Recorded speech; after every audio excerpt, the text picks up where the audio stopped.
I've always believed in the quiet strength of routine. My name is Daniel Carter, a 38-year-old architect with a modest firm in Portland. My life was a steady rhythm. Blueprints in the morning, coffee at noon, and home to my wife, Emily, by 6. She was the melody to my structure. A 35-year-old freelance photographer with a laugh that could light up a room. We'd been married for 9 years, together for 12, and I thought I knew every note of her song.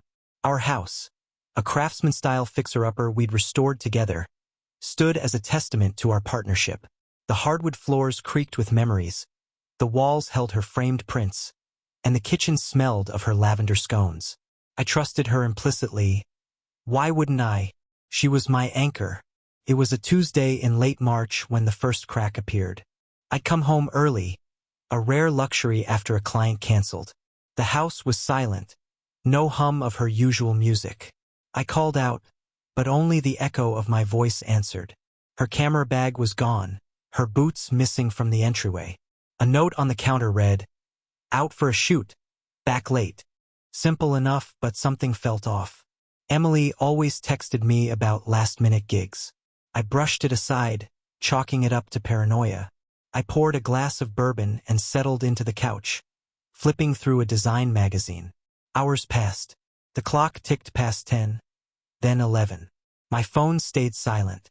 When she finally walked in at 12:47 a.m., her cheeks were flushed, her hair slightly mussed. She smiled, but it didn't reach her eyes. "Sorry, babe," she said, kicking off her boots. The shoot ran long. Client was a perfectionist. I nodded, swallowing the unease. She smelled faintly of cedar and leather, not the usual floral scent of her perfume. I asked about the client, casual as could be. "Oh, just some guy named Mark," she said, waving a hand. "Real estate stuff." She kissed my forehead and headed upstairs. I sat there, staring at the note, wondering why Mark felt like a name I should remember. The next morning, she was back to her routine, coffee brewing, humming as she edited photos at the kitchen table. I watched her, searching for a sign I'd imagined it all. But her fingers hesitated over the keys, and her eyes darted to her phone more than usual. I left for work, the bourbon taste still lingering in my throat. That day I couldn't focus. Lines on my drafts blurred, and Mark's name echoed in my head. By evening, I decided to dig. I wasn't proud of it, but I checked her laptop while she showered. Her recent files showed nothing unusual, just landscapes and headshots. Then I saw it, a folder labeled M. Inside, a single photo of a man, tall, broad-shouldered, with a smug grin. No context, no metadata. My stomach twisted. Who was he? The photo haunted me. I didn't confront Emily that night. I couldn't. My mind spun with possibilities, each worse than the last. Maybe he was a client, like she'd said. Maybe I was overreacting. But the cedar and leather scent clung to my memory, and that grin in the photo wasn't the face of a stranger. I'd seen him before, hadn't I? Sleep eluded me. I lay beside her, listening to her soft breathing, wondering if she dreamed of him. By morning, I was a wreck, but I hid it behind a smile and a kiss goodbye. Work was a blur. I couldn't draw a straight line, couldn't focus on the client meeting about a new downtown project. My assistant, Jen, noticed. "You okay, Dan?" she asked, her brow furrowed. I waved her off, muttering about a bad night. But I wasn't okay. I needed answers. At lunch, I did something I'd never done before. I called Emily's best friend, Claire. We weren't close, but she'd know if something was up. "Hey, Claire," I said, keeping my tone light. "Em mention anything about a guy named Mark?" There was a pause, too long for comfort. "Mark?" she said finally. Maybe. She's been busy with shoots." "Why?" Her voice was tight, like she was holding something back. I thanked her and hung up, my gut sinking further. That evening, Emily was chatty, too chatty. She talked about a new lens she'd ordered, a gallery showing she might enter. I nodded along, watching her hands. They trembled slightly as she poured wine. "How's Mark?" I asked, casual as I could manage. Her glass froze midair. "Who?" she said, then laughed. "Oh, the real estate guy? Fine, I guess. Haven't seen him since. She sipped her wine, avoiding my eyes. I didn't push. Not yet. The next day, I took a half day and drove to the coffee shop near her favorite shooting spot. A wooded park on the city's edge. I didn't know what I was looking for, but I parked and waited. An hour later, I saw her. She stepped out of her car, camera bag in hand, but she wasn't alone. A man climbed out of a black SUV parked nearby, tall, broad-shouldered, that same smug grin. My breath caught. They didn't notice me. She laughed at something he said, her head tilting the way it used to with me. He handed her a coffee, their fingers brushing. It wasn't a shoot. No tripod, no lighting gear, just them walking into the trees. I gripped the steering wheel until my knuckles whitened. I didn't follow them.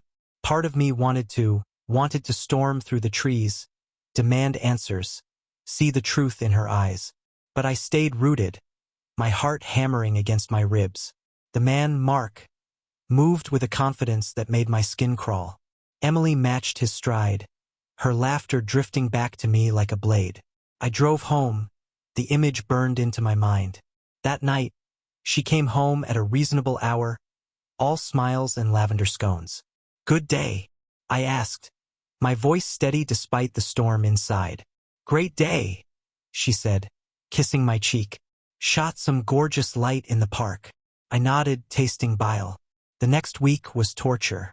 I played the dutiful husband, breakfast together, small talk, a peck before work. But I was unraveling. I started tracking her.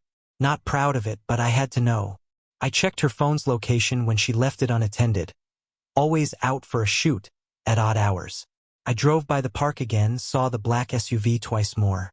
Once, I caught them sitting on a bench, her head on his shoulder. My hands shook so badly I nearly crashed on the way home. I needed proof. I bought a small recorder, hid it in her camera bag. 2 days later, I retrieved it. The audio was patchy, but clear enough. Her voice, soft and playful. "You're ridiculous, Mark." His low chuckle. "You love it." A rustle, then silence, too long a silence. My chest tightened. I listened again, hoping I'd misheard. I hadn't.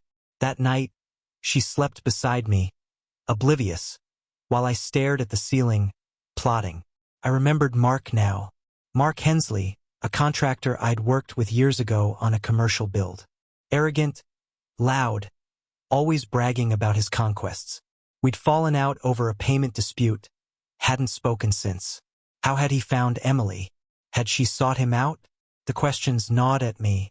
I dug deeper, found his social media, private, but his business page showed recent posts about new partnerships. One photo had a glimpse of her camera in the background. It was deliberate, a taunt. The betrayal crystallized.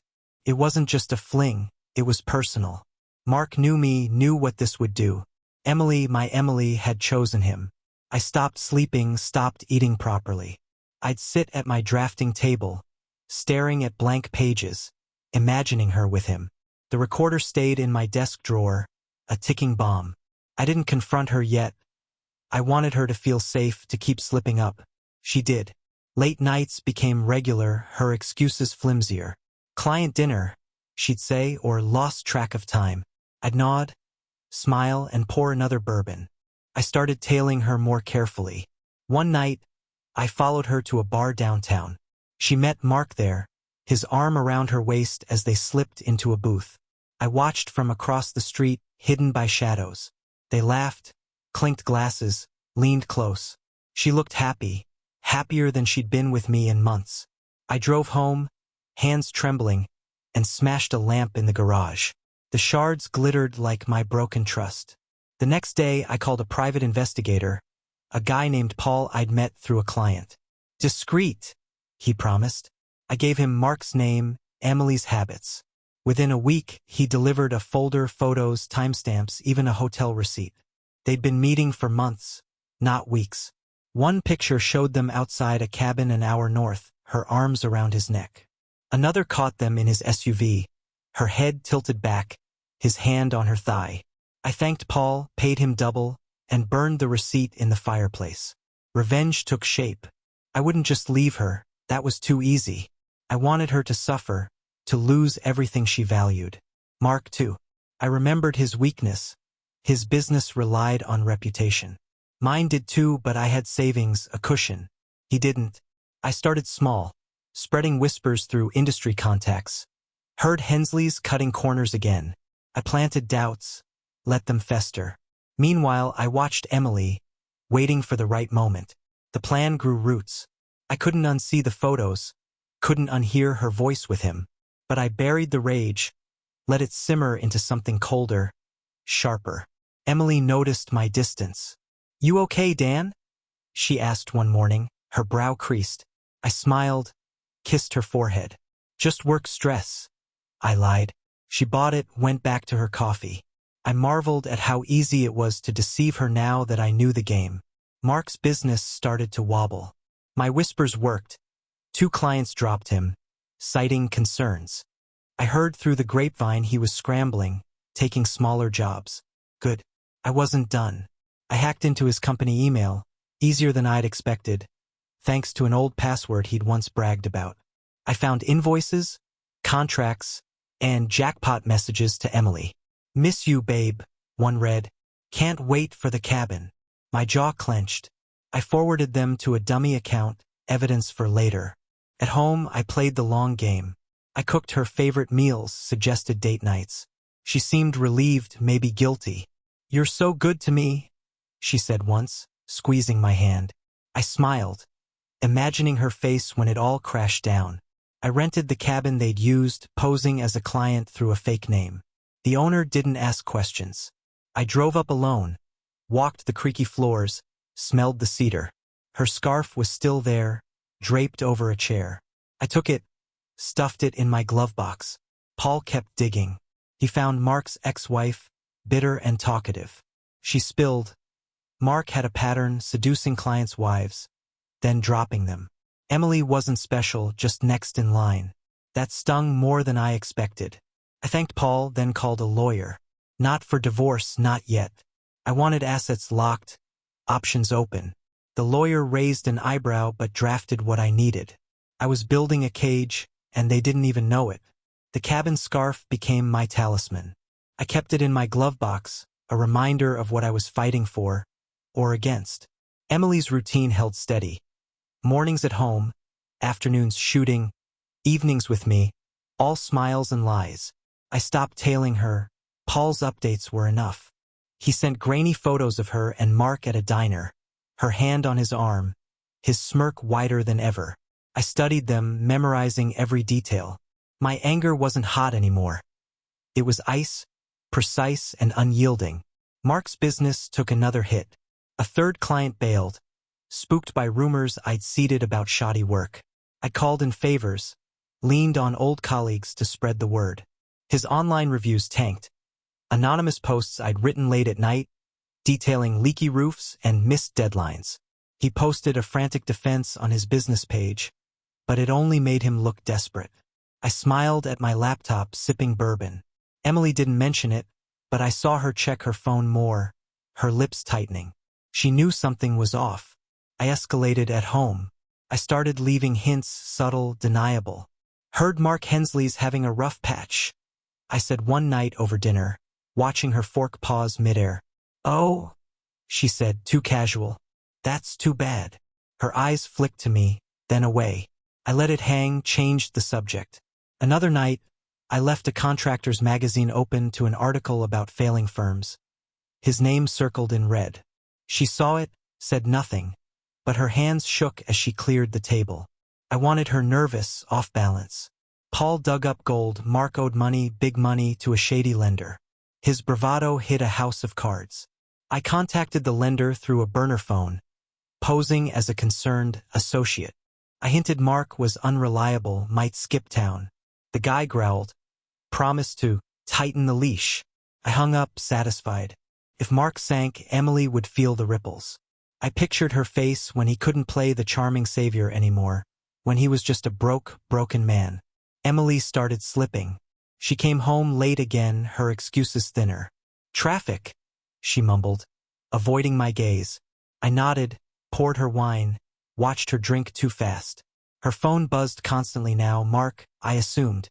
She'd silence it, force a smile. I didn't need the recorder anymore. Her guilt was loud enough. One night, she left her laptop open. I found emails, careless, sloppy ones, to MH about our spot and next time. My hands clenched, but I copied them to my drive, closed the lid, and waited. Mark's world crumbled faster. The lender called in his debt. Paul saw goons at his office, roughing him up. A project collapsed when a supplier pulled out, tipped off by me through a fake email. His crew quit, unpaid. I heard he'd sold his SUV, downgraded to a rusting sedan. I drove by his house once, a squat rancher with peeling paint, and saw him pacing the porch, phone to his ear, yelling, "Good. Let him squirm." At home, I tightened the screws. I accidentally dropped his name again. Mark Hensley's name came up at work. Guy's a mess. Emily's face paled. "I wouldn't know," she said, voice tight. I smiled, leaned closer. "You sure? Thought you shot for him." She stammered. "Once, maybe," and fled to the shower. I let her run. That night, I moved money, half our savings, into a new account she couldn't touch. The lawyer had it ready, airtight. She'd notice eventually, but not yet. I visited the cabin again. It was empty, cold.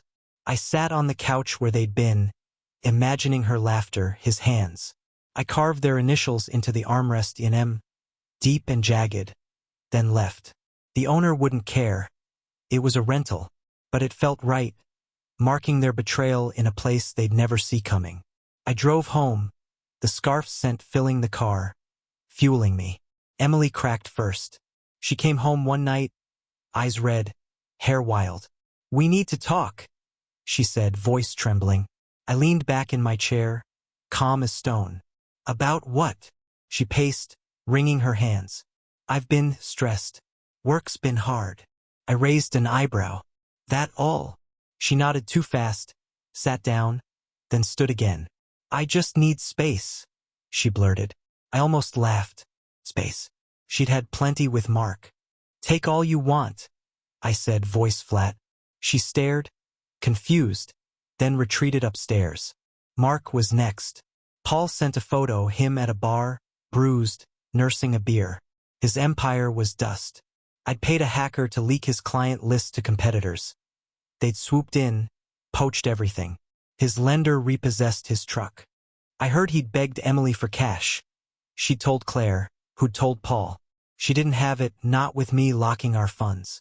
I pictured her panic, her calls to him unanswered. Perfect. I staged the next move. I invited her to dinner, our anniversary, 9 years. She hesitated, but guilt dragged her along. I cooked, set the table with her favorite flowers. She wore a dress I'd bought her, smiled weakly. "This is nice," she said, sipping wine. I nodded, then slid a photo across the table, the cabin, her scarf visible. "Recognize this?" Her glass dropped, shattering. "Dan, she started. I held up a hand. "Don't," she cried, begged, said it was a mistake. I listened, silent, letting her drown in it. That night, she slept on the couch. I didn't care. I called Paul, told him to tail Mark harder. He found him at a motel, drunk, alone. Emily's texts to him, desperate, pleading, went unread.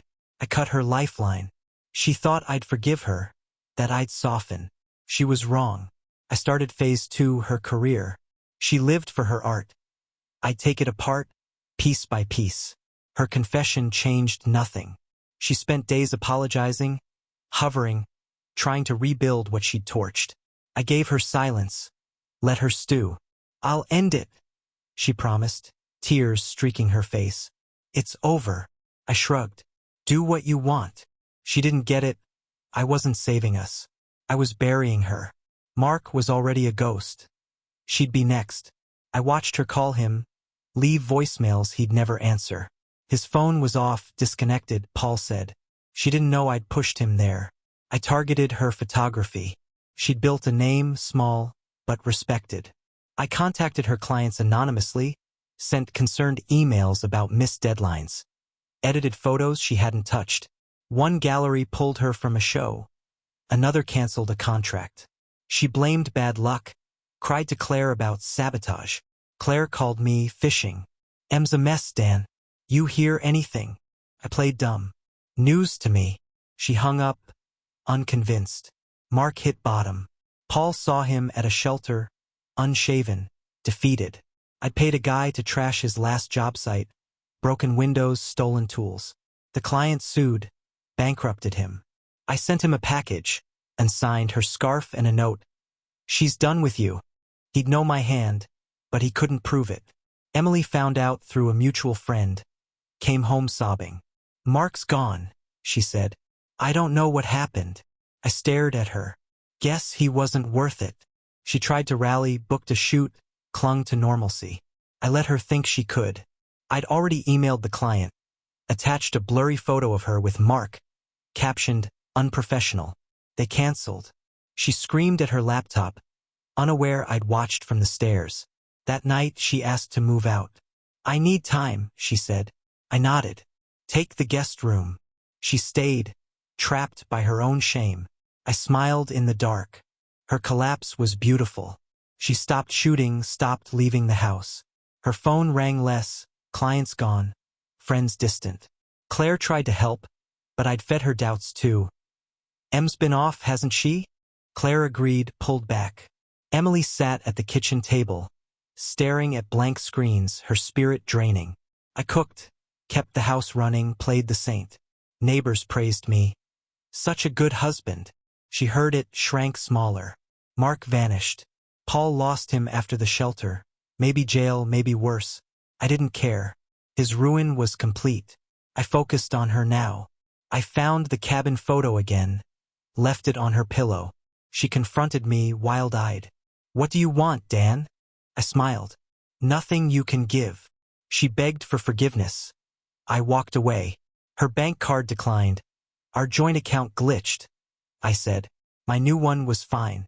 I sold her camera online, swapped it with a broken one. She noticed, accused me. Prove it, I said. She couldn't. Her portfolio site crashed. Hacked. Untraceable. She had nothing left. One night, she packed a bag, left a note. I'm sorry. I let her go, then called the cops, reported her car stolen. They found her at a motel, took her in. I declined to press charges, merciful Dan, but her name hit the blotter. Her last shred of dignity, gone. I sat in our empty house, bourbon in hand, victorious. She'd lost him, her art, her life. I'd rebuild, new firm, new city. She'd crawl, forever marked. Revenge wasn't loud. It was this quiet, total mine. Emily's arrest was the bow on my gift to her. The police called me that night, polite and procedural. Found your wife, Mr. Carter. She's shaken up. Want to press charges. I sighed, played the weary husband. No, officer. Just bring her home. They didn't. She refused to come back. She stayed at that dingy motel, her car impounded, her name whispered in town. I heard it at the grocery store. Poor Dan. Such a mess with Emily. I nodded, let the pity wash over me. It was fuel. She called once, voice raw. Dan, please. I know I hurt you. But this, why? I let the silence stretch, then said, You chose this. She sobbed, hung up. I pictured her in that motel room, alone, surrounded by stained walls and her own regret. Good. I'd taken her world, Mark, her art, her pride, and left her with nothing but echoes. I slept soundly that night, the first time in months. Her absence gave me space to finish the job. I'd already gutted her career, but her reputation lingered in scraps. I mailed her portfolio, prints she'd cherished, to a shredding service, paid extra for photos of the destruction. I sent her one and signed to the motel. Paul confirmed she got it. She'd collapsed in the lobby, clutching the image. I smiled, imagining her hands trembling over the ruins of her passion. She'd built her identity on those shots. Now they were confetti. I sold the house. Didn't need it anymore, too many ghosts even if I'd won. The realtor asked about Emily. I shrugged. She's gone. Sold fast, cash in hand. I moved our savings, hers included, into investments she'd never touch. The lawyer had it locked tight. She'd signed papers years ago, trusting me. Her signature was my weapon now. I heard she tried to access the old account. Found it empty. She'd learned soon enough. I'd left her penniless. Word spread. Emily's fall became local lore. Clients gossiped. Friends abandoned her. Claire called me, voice sharp. "What did you do, Dan?" "She's broken." I kept it vague. "She broke herself, Claire. You know how she was." She hung up, unconvinced, but powerless. I didn't care. Emily's allies were gone, her bridges ash. I'd made sure of it. A barista at her favorite coffee shop told me she'd come in, disheveled, begging for a free cup. They'd turned her away. I tipped extra that day. Paul tracked her to a shelter. Ironic, mirroring Mark's end. She'd sold her phone, her last link, for food. I sent her a package there. Her wedding ring, melted into a lump, wrapped in a note. "You're free. No return address." A volunteer later told Paul she'd stared at it, silent, then walked into the rain. I pictured her soaked, lost, the weight of my victory sinking in. She'd wanted space. I'd given her an abyss. I rebuilt, started a new firm in Seattle, fresh slate. Clients loved my story. Dedicated architect, wronged by fate, rising again. I let them fill in the blanks. My designs sharpened, colder now, all edges and steel.